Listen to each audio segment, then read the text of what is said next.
Windy, I'll start with you. So the Lakers get perhaps an unexpected break last night with San Antonio losing. What do we know about LeBron, AD, and where they stand right now? Well, the Lakers sent LeBron James home to Los Angeles. He's not with the team any longer in Salt Lake City because they're trying to get him treatment back at home to somehow get him ready for tomorrow night's game against the Pelicans.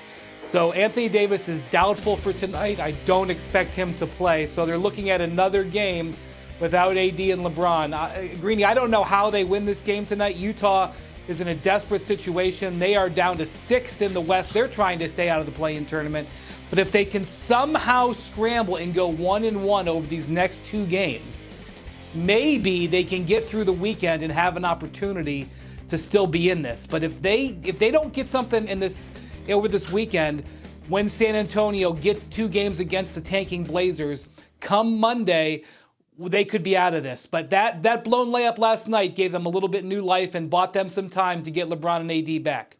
VC, as you sit and you watch this Laker disappointment bordering on disaster for a season that began as the favorites in the Western Conference. I had Monica McNutt on here yesterday say maybe the best thing for them is to miss the play-in tournament entirely because they'd just be going in sort of like a lamb led to the slaughter. What do you think of the Lakers situation right now, VC? It's a roller coaster, to be honest, Greeny and Wendy, because you look at this team on paper and you say, oh yeah, they're definitely built for the playoffs. And I said at the beginning of the season, yeah, they may struggle, be a little up and down during the course of the season with resting guys because they have veteran players, older players, if you would. But once the playoffs got around, they'd win enough games to get themselves in the playoffs, and seeding wouldn't matter as much. And I'm thinking top 6 at least. It didn't matter. Obviously, you want home court advantage, but right now they're broken. They're a broken basketball team that teams aren't fearing right now. And every time they step on the court, they're having to fight for their lives, whether it's because of health or just the team in front of them said, hey, there's just another team that we can beat.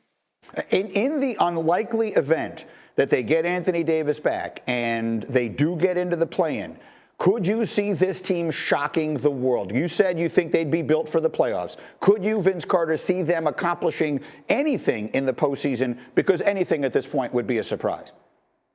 Well, yeah, Greeny, I'll say this. A healthy roster is what they need, and then anything can happen. You need some luck from there because AD's been out for a while. LeBron, LeBron's fine. It's just trying to get everybody on the same page. And it's not offensively, it's defensively is going to be the question because, getting in the play-in tournament, it's a one-and-done situation. It's like college basketball. You have to win to move on to get yourself into the playoffs. So right now, it's just teams now would, if I'm playing a team like the Lakers, whether they're 100% healthy or not, we're swinging for the fence. You got to hit them first, take away their confidence, make them defend to win. If not, you have a great chance against the Lakers. And I don't think teams fear them right now because of where they are and how broken they are. Wendy, you were shaking your head. Why? If they get into the playoff tournament, it'll be a remarkable accomplishment considering the circumstances right now. If they make it into the playoffs, they should celebrate. They won't because that's not what these guys do. These are champions. If they even make it into a playoff series, I would congratulate them. But then they would meet the Phoenix Suns, and it would be curtains. Jordan Poole just tried to outsmart the Phoenix Suns by shooting that ball from half court. You can't outsmart the Phoenix Suns. You can't outplay the Phoenix Suns. Right. That would be a bloodbath. VC, let me ask you this then. As we spin it forward to whatever the next chapter is here for LeBron James, there have been some, myself included, who have wondered aloud, do they need to consider trading Anthony Davis during this offseason to try and replenish a roster and put new pieces around LeBron? Do you think that's something they should do? I say, Greeny, it doesn't hurt to see what's out there, see what's thrown around, see what comes your way because Anthony Davis is still an asset to some teams. I think right now he needs to get himself healthy, but I still think he's an asset to a lot of teams and maybe see what pieces you can get and then mold your team accordingly after that. So I don't think it's a bad thing just testing the market and seeing, who's saying what and who's willing to give up what. You never know. Wendy, should we be expecting that? Should we be expecting you to be on here reporting sometime in July that the Lakers are considering trading Anthony Davis? I think to be responsible as an organization, they will talk about it and investigate it. But here's the bottom line.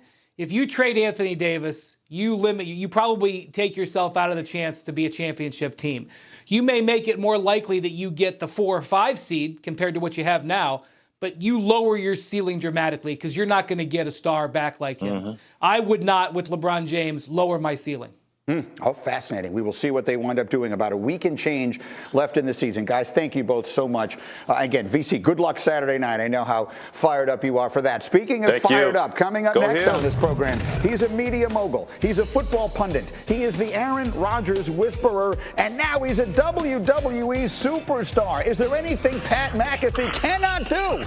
He will join us live momentarily, McAfee, with his thoughts on his big weekend and a whole lot more. And McAfee, Hembo is lying in wait for you. Here we go. Here's the question. With Bruce Arians retiring as a coach yesterday, the question is, which quarterback threw the most touchdown passes playing for Arians as either a head coach or an offensive coordinator? My bet is he gets this right. We'll find out next. McAfee, get up on ESPN.